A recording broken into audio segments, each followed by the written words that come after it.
Melinda Quaid was a woman defined by precision and purpose. At 32, she had already carved out a formidable career as an executive in her father's real estate empire, Quaid and Company. Known for her sharp intellect and no-nonsense demeanor, Melinda had built her reputation on quick decisions and unyielding standards. Her colleagues described her as fiercely driven, a professional who thrived on high stakes and delivered results with clockwork efficiency. Yet, beneath that veneer of control lay a restlessness, an ache that not even her many professional accolades could soothe. Her lifestyle mirrored her work ethic. She resided in a modern penthouse in the heart of the city, complete with floor-to-ceiling windows that overlooked the skyline. Mornings began with power smoothies and emails, while evenings were reserved for late-night strategy calls. Weekends, when not claimed by networking events or charity galas, were spent alone with a glass of wine and a view of the bustling streets below. It was a life polished to perfection but devoid of the warmth that most people sought. Despite her success, Melinda was a woman shaped by loss. The death of her younger sister, Jennifer, had defined her early years and left a shadow that her family rarely spoke of. While Melinda's father, Balthazar, had buried himself in building his business and acquiring wealth, her mother had become increasingly distant before passing away from a sudden illness a decade later. Melinda was left to pick up the pieces in silence, developing a resilience that would come to characterize her entire adult life. Balthazar's relentless pursuit of success had set the standard in their household. Emotions were luxuries, distractions best kept at bay. Melinda learned to echo his priorities, excelling at everything she touched, from academics to leadership roles. But her successes were always tempered by a feeling that she was moving through life with armor too thick to let anything truly touch her heart. That lingering ache made moments of genuine connection rare, leaving her with relationships that were either professional or perfunctory. Her few attempts at meaningful friendships often faltered, with work taking precedence over personal bonds.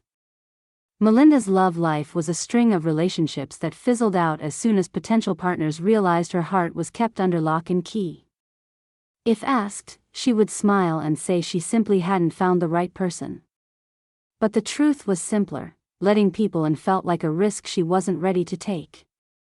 When it came to family, Thanksgiving was the one time of year where Melinda adhered to tradition, albeit with a hint of reluctance. Balthazar held an annual Thanksgiving gathering at their estate, a day that was equal parts warm hospitality and thinly veiled formality. Old friends of the family and business associates attended, raising glasses in the cavernous dining room, where laughter often felt rehearsed. For Melinda, the holiday was a performance, an obligation wrapped in layers of nostalgia and expectation. Despite the charade, there was something about the holiday season that stirred an unsettling mix of emotions. The sight of the grand staircase draped in garlands, the sound of silverware clinking against fine china, and the faint scent of pine in the air had a way of unearthing memories she'd long since buried. Thanksgiving was when she felt Jennifer's absence most keenly, a silent reminder of what could have been. Yet, Melinda attended each year, playing her role with the precision expected of her. Balthazar, now in his late 60s, had mellowed with age, but the cracks in his polished exterior hinted at deep-seated guilt. Melinda sensed it, though it was never spoken aloud.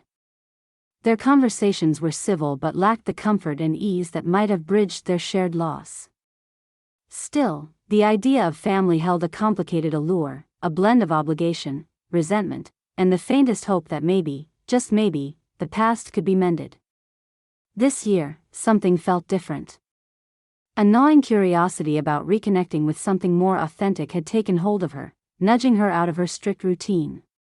Perhaps it was the approach of another milestone birthday or the whispers of loneliness she tried to silence at the end of each workday. Whatever the reason, Melinda found herself compelled to take the trip home in her own time, without the usual flight or chauffeur arrangements. There was something she needed, though she couldn't yet name it, only that it felt important enough to warrant a departure from her meticulously controlled world. The sleepy town Melinda found herself driving through felt like a page from a forgotten storybook. It was the kind of place where time seemed to pause, and the world slowed to the comforting rhythm of small-town life. Cobblestone sidewalks, antique street lamps, and window displays lined with handmade crafts welcomed her as she navigated the narrow main street. Her gaze fell on a café tucked between a bookstore and a general store. Willow's Corner, read the sign in weathered script, its wooden boards painted in warm greens and browns. With a sigh, Melinda turned into the gravel parking lot. The chill of autumn air met her as she stepped out of her car, prompting her to pull her wool coat tighter around her.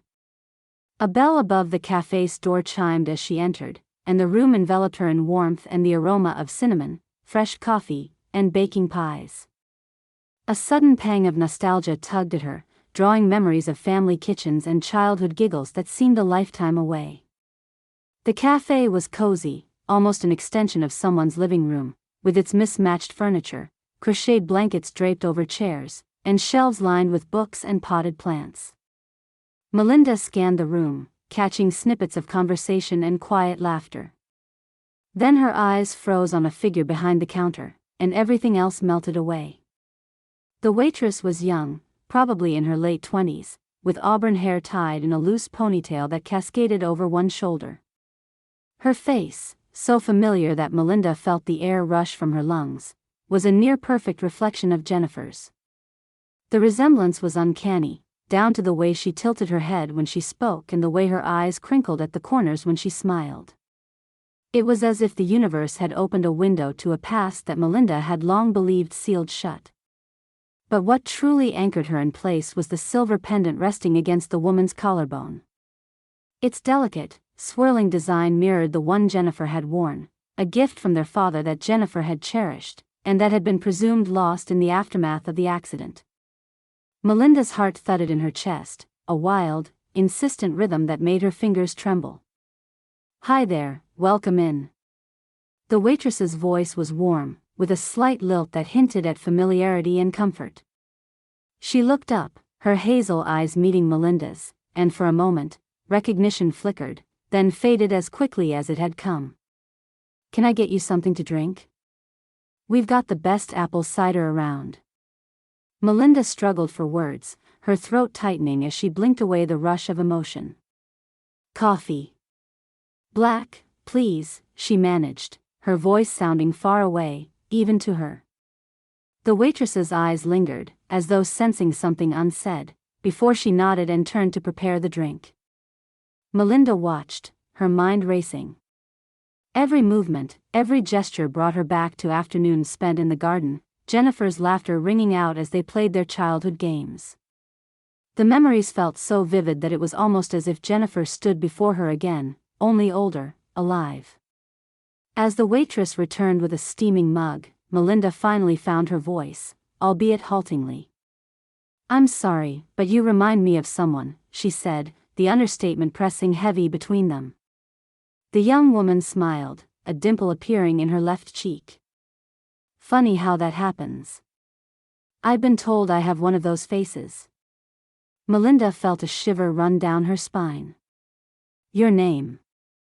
"What's your name?" she asked, trying to keep her voice steady. "Thessa." "Thessa Vane," the waitress replied, brows knitting with slight confusion at Melinda's intensity. "Is everything all right?" "Thessa," Melinda repeated, tasting the name as if trying to find a hidden meaning within its syllables. The moment felt suspended, thick with the weight of an unspoken truth. She forced a smile that barely touched her eyes. "Yes, everything's fine. Thank you for the coffee, Thessa." Thessa's puzzled expression softened into a kind smile. "You're welcome. Let me know if you need anything else." Melinda sat down at a corner table, her hands still shaking as she cradled the warm mug. She glanced over at Thessa, who was now chatting with another customer, her laughter ringing out like a song Melinda hadn't heard in decades. The realization settled in her chest like a stone. The mystery of Thessa and the past she hinted at was no coincidence. It was as if fate had brought Melinda here, urging her to unravel the tangled threads of a story that had never truly ended. Melinda sat at the corner table, her eyes flickering to the counter where Thessa worked with easy efficiency. The noise of the café receded into a low hum as Melinda's mind raced. She needed answers but couldn't come barreling in with questions that would raise alarm. She took a deep breath and decided to approach with caution. "Excuse me, Thessa," Melinda called out as Thessa passed by with a teoscar of pastries. "Do you have a moment?" The question was light, almost casual, though Melinda's heartbeat drummed insistently in her chest. Thessa's eyes lit up with a friendly curiosity. "Of course," she replied, setting the teoscar down on an adjacent table and wiping her hands on her apron. "Is everything okay with your coffee?"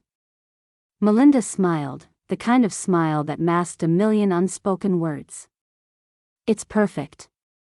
I just thought I'd say hello since I'm new in town, and it seems you know everyone here." The truth slipped between the lines, concealed but pressing. Thessa chuckled, an easy, melodic sound that made Melinda's breath catch. "Yeah, you could say that. This place is like a second home for a lot of folks, myself included. I grew up around here." "Grew up here?" Melinda echoed, leaning in slightly, her fingers wrapping tighter around the ceramic mug. "But you said you were at an orphanage?" The question was phrased softly, as if merely filling a pause in the conversation, but it was far from casual. Thessa nodded, a wistful smile touching her lips. "Yes, the Willow Creek Orphanage. It's just a few miles outside of town. I don't remember much before I got there. It's strange, growing up surrounded by other kids who are all piecing together their own stories. You learn not to ask too many questions." Melinda's eyes darted to the pendant again. "And that necklace?" she ventured, keeping her tone light, though her heart was hammering. Thessa's hand instinctively went to the pendant, her thumb brushing over its familiar pattern. "This? It's funny, really. I don't know much about it.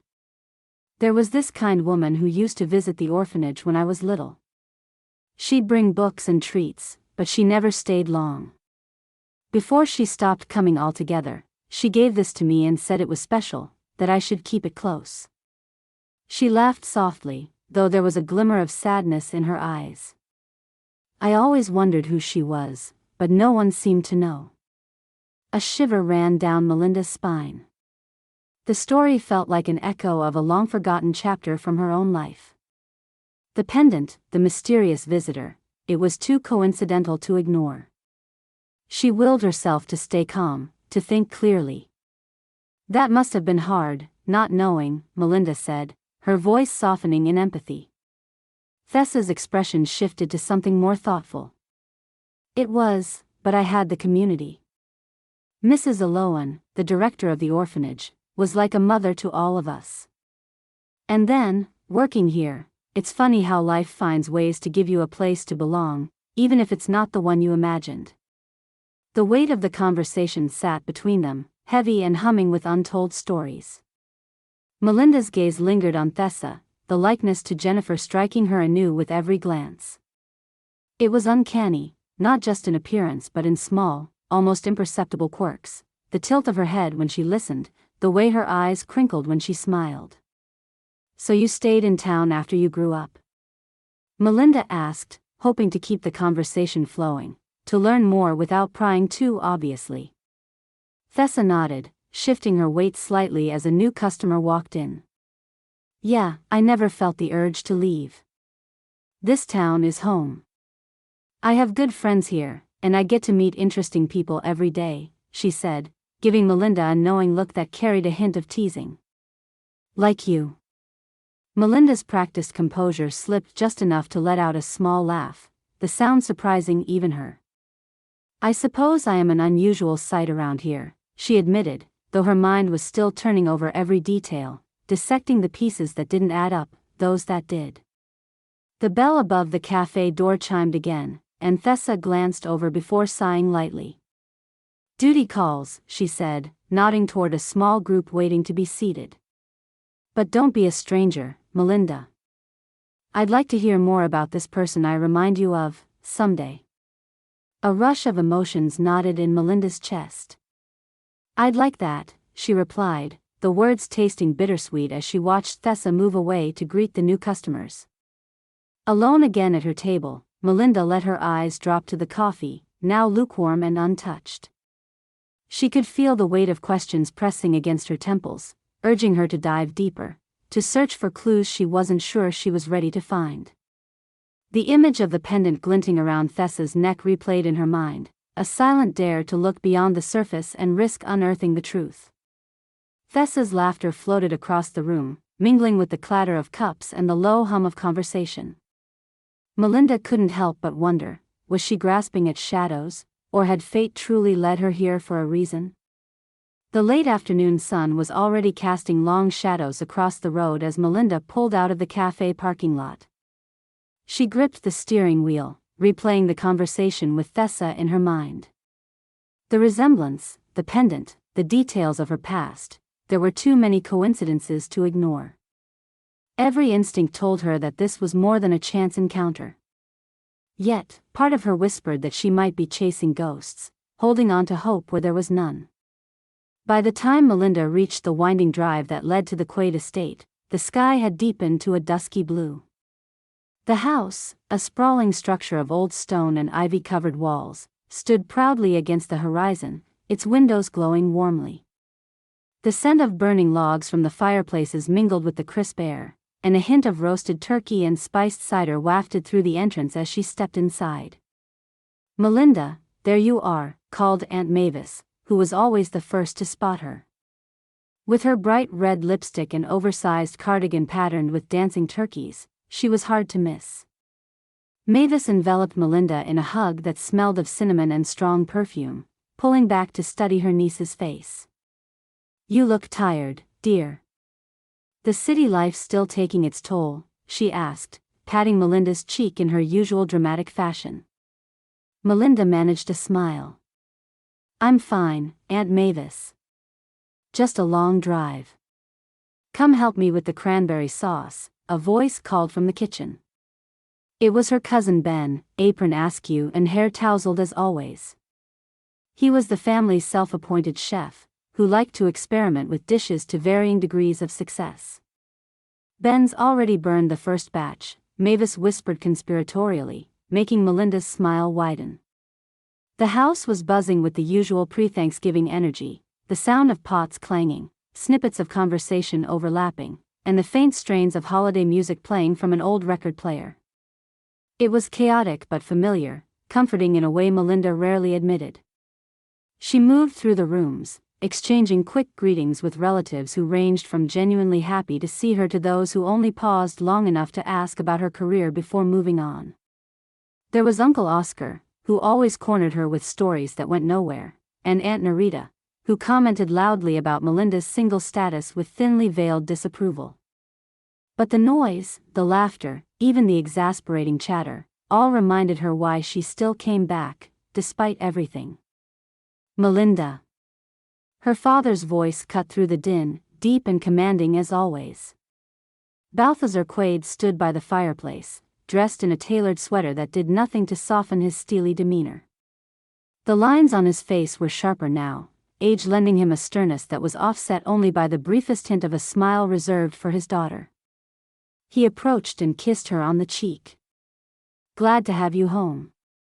"It's good to be back," Melinda said, and for a moment, she meant it.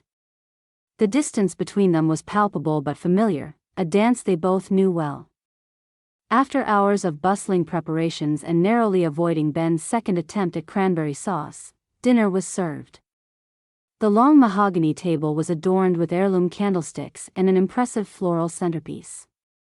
Plates passed hands, stories were swapped, and laughter rippled around the room.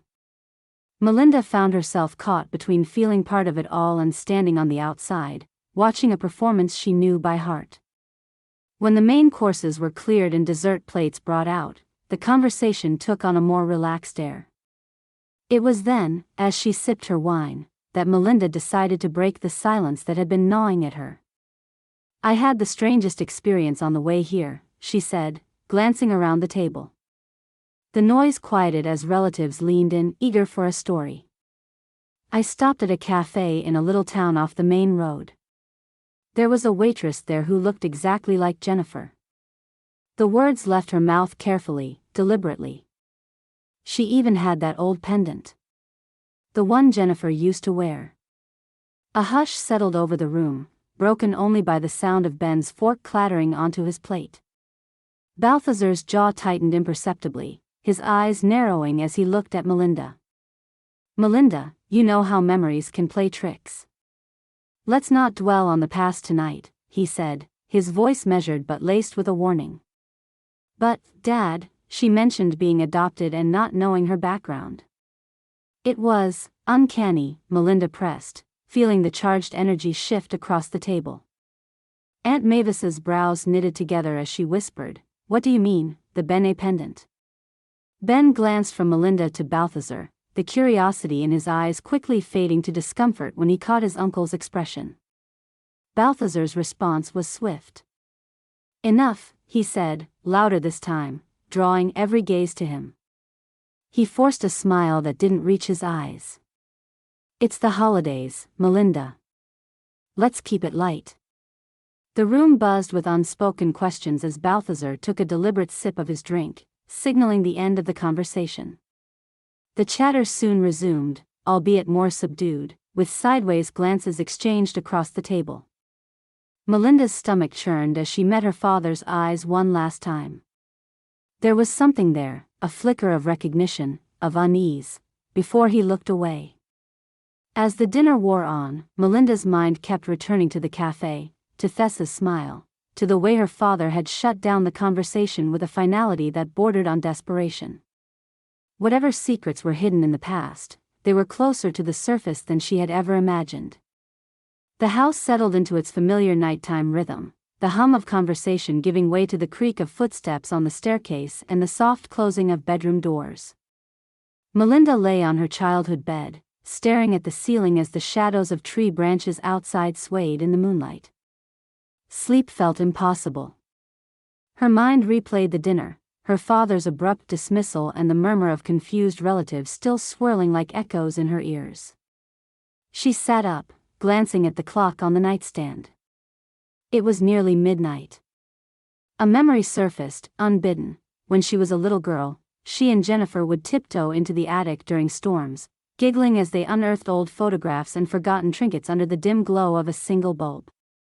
The attic had always been a treasure trove of secrets and stories, a place where the past felt tangible. Melinda's breath caught as the realization struck her, that Benet attic might hold the answers she was so desperate to find. The house was quiet now, a peaceful silence blanketing the rooms as the last light in the hallway flickered off. Careful not to make a sound, Melinda slipped out of bed, pulling a robe tightly around her shoulders. The floorboards groaned under her weight, and she winced, pausing to listen for any signs of movement. Satisfied that the house remained asleep, she made her way to the narrow staircase that led up to the attic. The wooden door resisted at first, but with a gentle nudge, it gave way, releasing a puff of cool, musty air. Melinda flicked on the old pull-chain light, its weak glow casting deep shadows across the room. Dust motes floated lazily in the beam as she moved deeper into the attic, eyes scanning the stacks of boxes, trunks, and loose piles of books. Everything smelled of age, a blend of faded paper and wood. She found the family albums on a shelf near a stack of holiday decorations. The covers were cracked, their edges worn from years of handling. Melinda reached for one and settled onto an old trunk, the hinges creaking beneath her. Page after page showed the familiar timeline of their family, Balthazar's wedding to her mother, holidays where Jennifer's blonde curls caught the sunlight, birthdays with brightly colored cakes. Melinda's throat tightened as she traced a photo of her and Jennifer playing in the garden, their laughter frozen in time. The album shifted, and a small envelope slipped out, fluttering to the floor. Melinda's brow furrowed as she picked it up, noting her father's unmistakable handwriting scrawled across the front, "Private." Her heart thudded as she opened it, revealing an old photograph inside. The image was worn, the colors faded, but it was clear enough.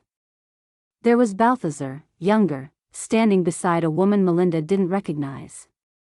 She was striking, with auburn hair that caught the light and eyes so familiar it made Melinda's breath catch. It was Tessa's face, staring back at her through the years. A chill swept over Melinda, prickling her skin. The woman was holding a young child, barely a toddler, bundled in a blanket. Questions surged up, tangled and insistent. Who was this woman? And why did her father keep this hidden? She flipped the photo over, hoping for a clue, and saw a single line scribbled in faded ink: Summer, 1998. That year. The year Jennifer disappeared. Her hands trembled as she set the photograph down, eyes scanning the attic for anything else that might explain what she was seeing. An old shoebox near the back wall caught her attention, its lid partially ajar. She tugged it toward her, sneezing as a cloud of dust rose. Inside, she found a collection of letters, their pages thin and yellowed with age. Each was addressed in the benign feminine handwriting, all to Balthazar. Melinda's heart twisted as she read the first line of a letter dated just weeks after Jennifer's disappearance. Balthazar, I can't keep this secret any longer. The rest of the letter detailed cryptic plans and apologies, references to a choice that had haunted its author. There were hints of a child and arrangements, but never a full explanation. Melinda sifted through the letters, piecing together fragments of a story that painted a picture she wasn't prepared for. The mysterious woman in the photograph wasn't just a passing acquaintance, she was part of their lives, part of whatever happened that fateful summer. She sat back, pressing a hand to her chest as if to steady the wild thumping of her heart. The attic felt smaller now, the air colder. Questions thudded in her mind like footsteps on a staircase. Was Thessa the child in the photograph? Had her father known all along that Jennifer might have survived? The weight of the realization left her breathless. The light from the attic's lone bulb flickered, casting moving shadows that seemed to echo the tremor in her hands. Melinda's gaze fell back to the photograph, the mysterious woman's eyes locked with hers as though daring her to pursue the truth. The next morning, the house hummed with an energy that matched the crisp, clear sky outside. Relatives bustled in with arms full of pies, casseroles, and enough warm chatter to fill the rooms.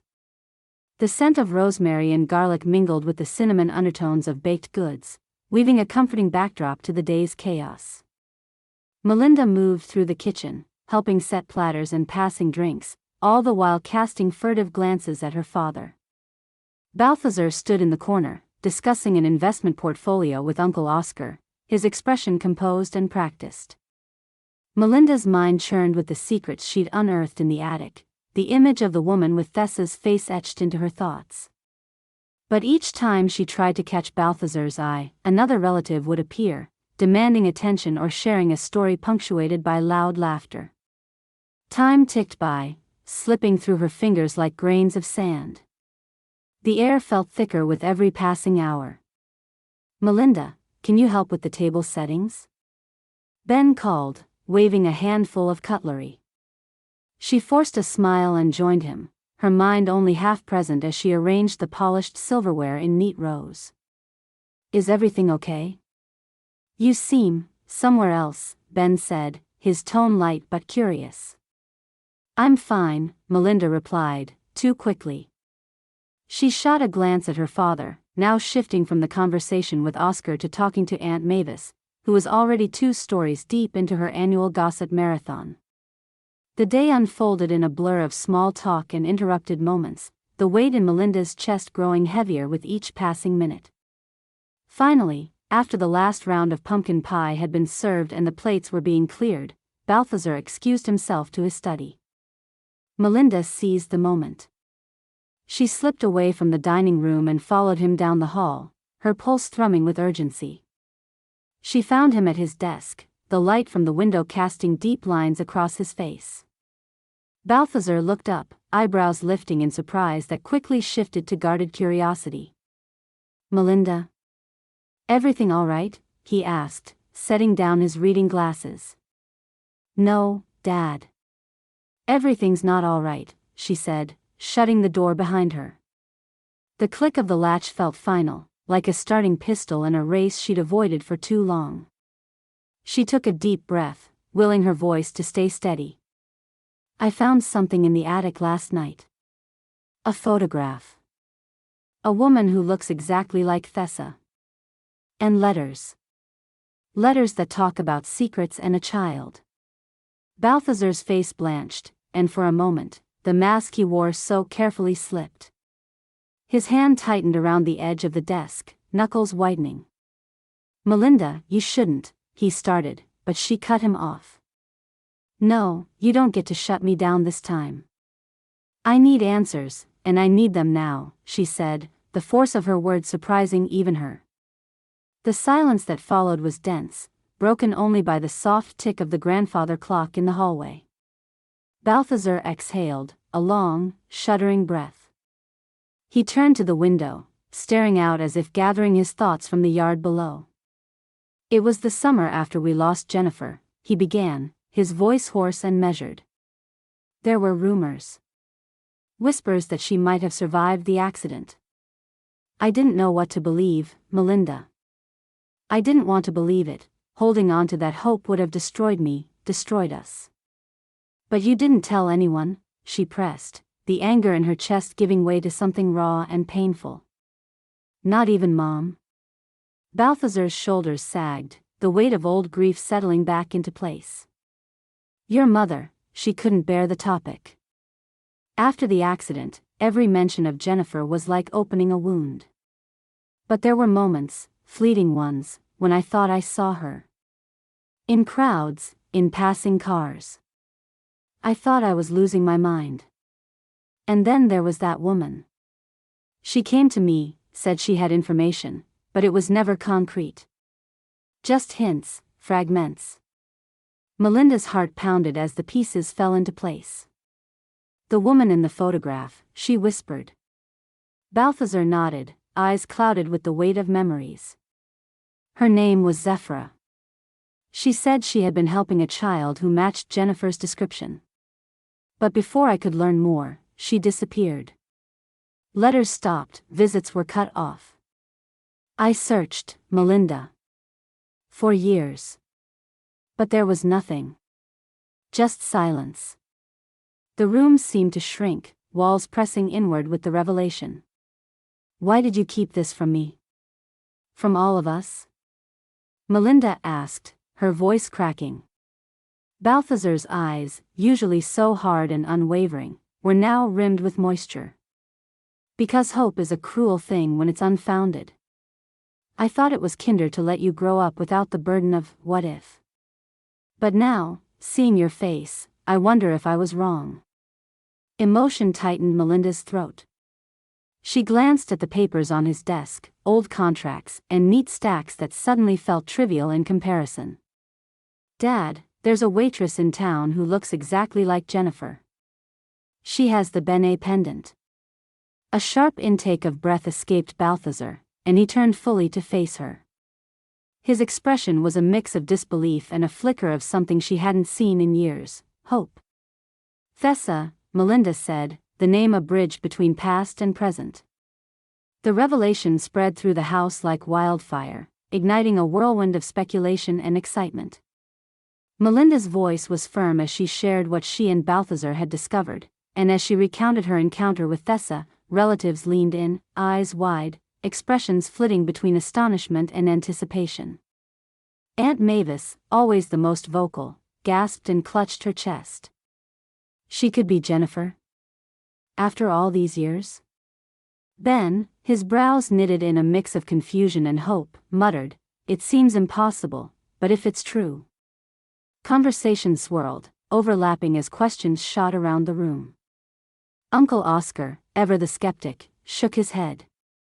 We shouldn't get ahead of ourselves. This could just be a coincidence. But even he couldn't mask the glimmer of intrigue in his eyes.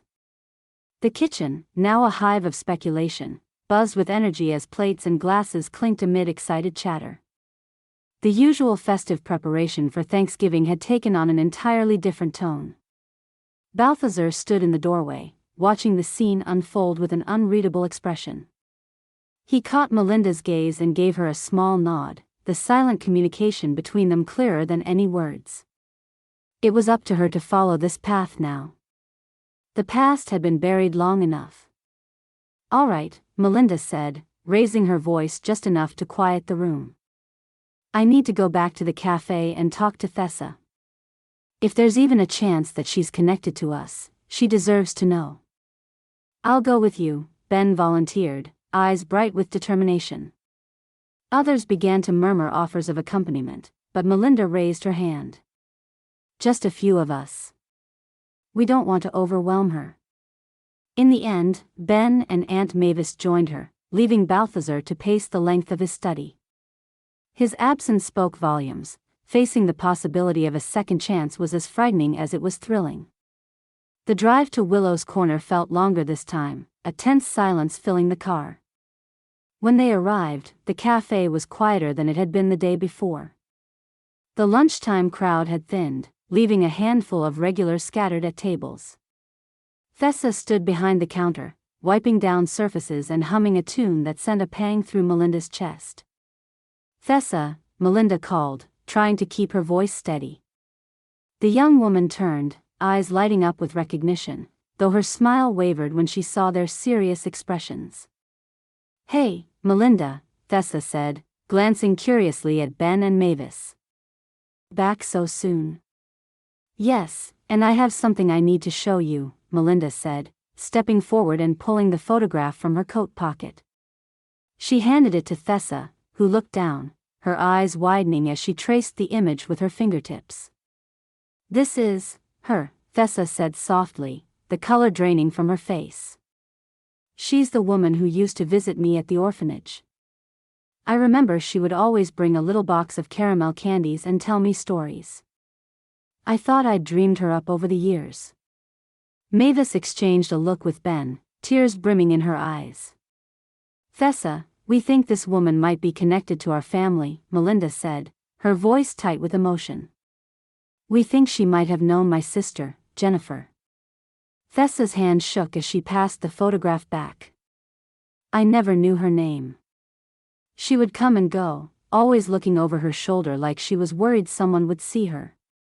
Melinda's heart raced as the puzzle pieces began to click into place. Tessa, would you come back to our home? My father, Balthazar, he needs to meet you. We all do. Tessa hesitated, glancing around the cafe as if it might provide answers. The quiet hum of the espresso machine, the soft murmurs of patrons, everything seemed to blur. I don't understand. You think I'm... Melinda stepped forward and placed a hand on Tessa's arm, the gesture gentle but urgent. We don't know anything for sure, but there are too many connections to ignore. Please, just come with us. If there's even a chance that you're part of our story, you should know. Tessa's eyes shimmered with a mix of hope and fear. The years of wondering, of piecing together fragments of a past that never quite made sense, were reflected in that moment. Okay, she whispered. I'll come. Aunt Mavis exhaled, breaking the tension with a pat on Tessa's back. Good girl. You'll be with us now, and whatever we find out, we'll face it together. Ben nodded, his expression warm and reassuring. They left the cafe, the crisp air biting at their cheeks as they walked to the car. Tessa's eyes darted around, the world outside the only home she'd known suddenly filled with possibilities she hadn't dared to imagine. She slipped into the back seat next to Aunt Mavis, her fingers nervously twisting the pendant she had worn for as long as she could remember. The drive back was a mixture of silence and the occasional comforting comment from Mavis.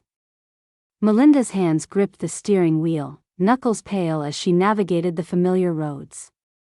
Each mile seemed to stretch endlessly, the anticipation almost unbearable. Balthazar stood by the living room window, the late afternoon sun casting a golden glow across the estate's expansive yard. When the car door slammed and footsteps echoed up the front steps, he felt a tremor run through him. The front door opened, and Melinda stepped in, followed closely by Tessa. The moment Tessa's eyes met Balthazar's, the room seemed to hold its breath.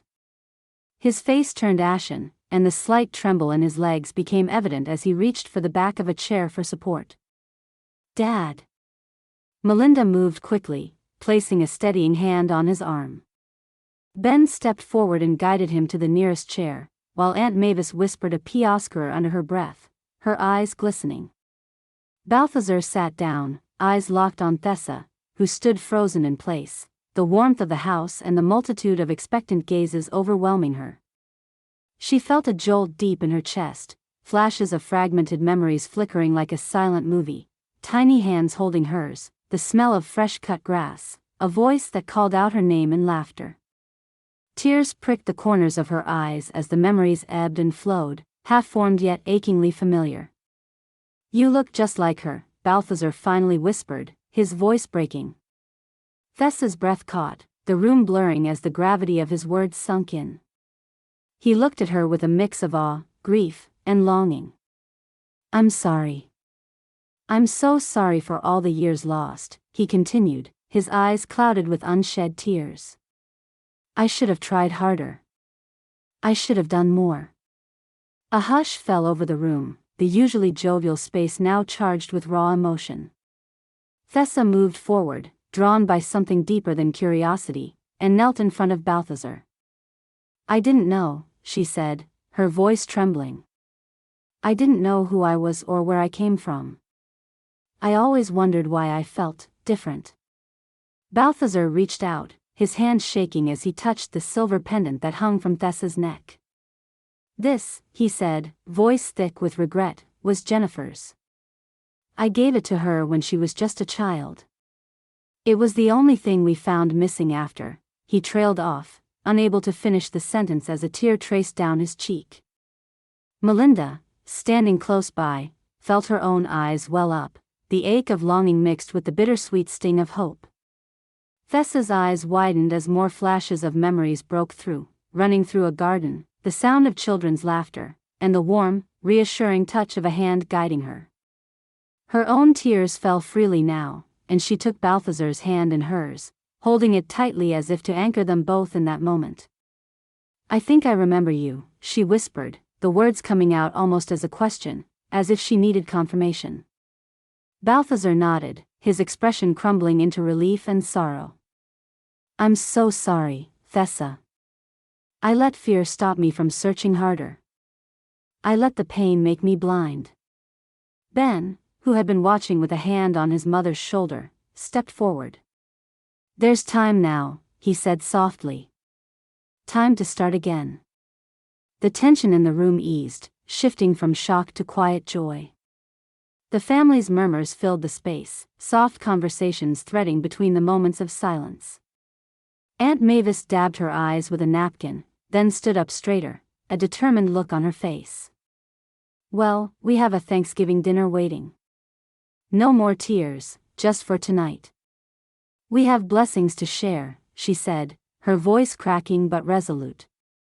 Thessa glanced up, blinking away the last of her tears.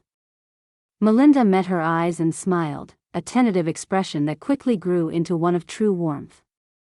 "Come on," she said, extending a hand to Thessa. "You're home now."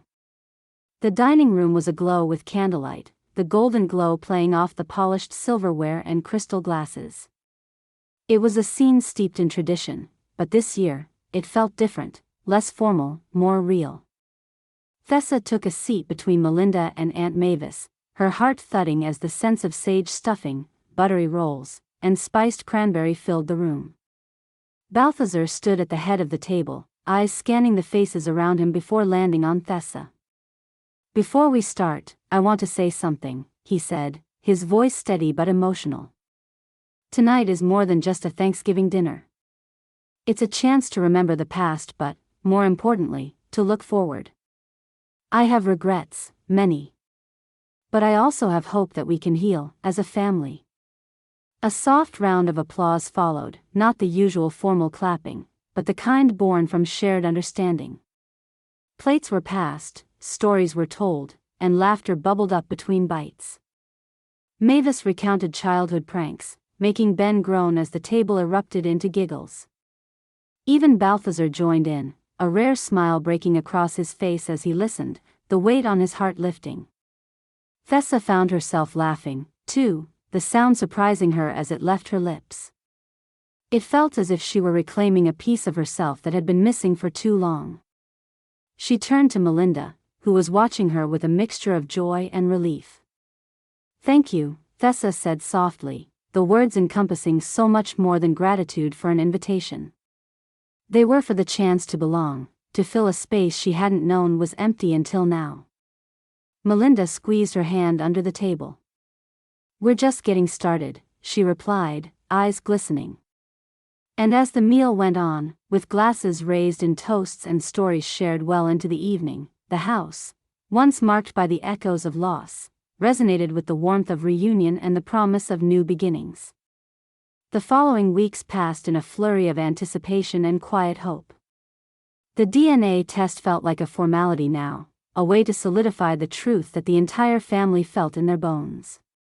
Thessa stayed at the Quaid estate, becoming a part of the household in a way that felt both strange and achingly natural. The mornings were filled with shared cups of coffee at the kitchen island, laughter drifting in as Melinda and Ben recounted childhood antics. Balthazar found himself wandering into rooms where Thessa sat, not saying much but absorbing her presence as if afraid she might disappear if he blinked. Finally, the day came when the DNA results arrived. The family gathered in the living room, the sealed envelope resting on the coffee table like a fragile promise. Balthazar's hand hovered over it, and then he looked up, eyes meeting Melinda's before shifting to Thessa, who stood beside her, fingers knotted together. "Would you like to do the honors?" he asked softly. Thessa hesitated for only a moment before nodding. With trembling hands, she picked up the envelope, the paper crinkling as she tore it open. The room held its breath as she unfolded the letter and read. Her eyes filled with tears, and a small, choked sound escaped her throat. "It's true," she whispered, her voice breaking. "I'm Jennifer." A collective gasp swept the room. Mavis reached for a handkerchief, sobbing openly as Ben pulled her into a hug. Balthazar's eyes closed, a tear slipping down his cheek as the weight of decades fell away. He reached out for Thessa, who stepped into his embrace, and for the first time in years, the house was filled with something other than longing. It was filled with joy. Melinda stood back for a moment, watching as her father and sister clung to each other, overwhelmed. She felt a warmth spread through her, deeper than anything she had known. Thessa caught her eye and reached out, pulling Melinda into their embrace. They stayed like that, tangled together, bound not just by blood but by the silent promise of second chances. The following days were a whirlwind of celebration. The news spread among the extended family, who visited with gifts, flowers, and tears. Thessa, still navigating her new reality, found comfort in Melinda's steady presence. They spent long nights in the library, wrapped in blankets, recounting childhood stories and imagining what could have been. They discovered shared quirks, an aversion to pickles, a love of classic films, and the bond between them grew quickly, as if making up for lost time. Balthazar, too, was transformed. The stern lines of his face softened, and he began to speak of the past with a mixture of sorrow and hope. "I let fear guide me," he said one evening, voice husky with regret. "But I promise you, Jennifer, Thessa, I'll make up for it now." Thessa nodded, tears in her eyes, but they were tears of healing, not loss. One afternoon, as they sat on the back patio, Thessa looked at Melinda, an idea sparking in her eyes. "I'd like to invite my adoptive parents here for Christmas," she said. "They raised me, loved me. They deserve to know this new part of my life, and I want them to meet all of you." Melinda's heart warmed at the suggestion. "I think that's perfect," she said, glancing at Balthazar, who nodded with a small smile. The preparations for Christmas took on a new meaning that year. The estate, already grand in its holiday decor, seemed brighter with the energy of a family renewed. Wreaths adorned the doors, and twinkling lights glistened along the banisters. The kitchen was alive with the sounds of baking cookies and good-natured bickering between Ben and Aunt Mavis over the perfect pie crust. Thessa fit seamlessly into it all, helping string cranberries for the tree and singing along to carols that Melinda played on the piano. On Christmas Eve, Thessa's adoptive parents, Mr. and Mrs. Vane, arrived. They stepped into the grand entryway, eyes wide with awe and nervous smiles etched on their faces. Balthazar approached them, extending a hand with genuine warmth. "Thank you for taking care of my daughter," he said, voice thick with emotion. Mrs. Vane, a petite woman with kind eyes, clasped his hand and nodded, her own eyes brimming. "We loved her like our own," Mr. Vane said. "We never imagined something like this." The evening unfolded with laughter, shared memories, and the blending of two worlds. Stories were swapped about Tessa's childhood, punctuated with moments that made everyone laugh until their sides hurt. Balthazar watched it all, the once solemn halls of the estate now filled with noise and life. He caught Melinda's eye, and she gave him a nod that spoke of understanding and forgiveness. As the night drew on, Melinda sat by the fire with Tessa beside her. The room glowed with warmth, the soft flicker of flames casting golden light on the faces around them. Balthazar leaned back in his chair, eyes half closed, listening to the sound of his family, whole and happy. "It feels like a dream," Tessa whispered, leaning her head against Melinda's shoulder. "It's real," Melinda said, squeezing her hand. "And it's just the beginning." The laughter, the clinking glasses, and the soft strains of carols filled the room. Outside, the first flakes of snow began to fall, dusting the estate in a blanket of white. Inside, hearts were full, and the promise of a future woven together, one rich with shared memories, love, and the unyielding bonds of family, took root.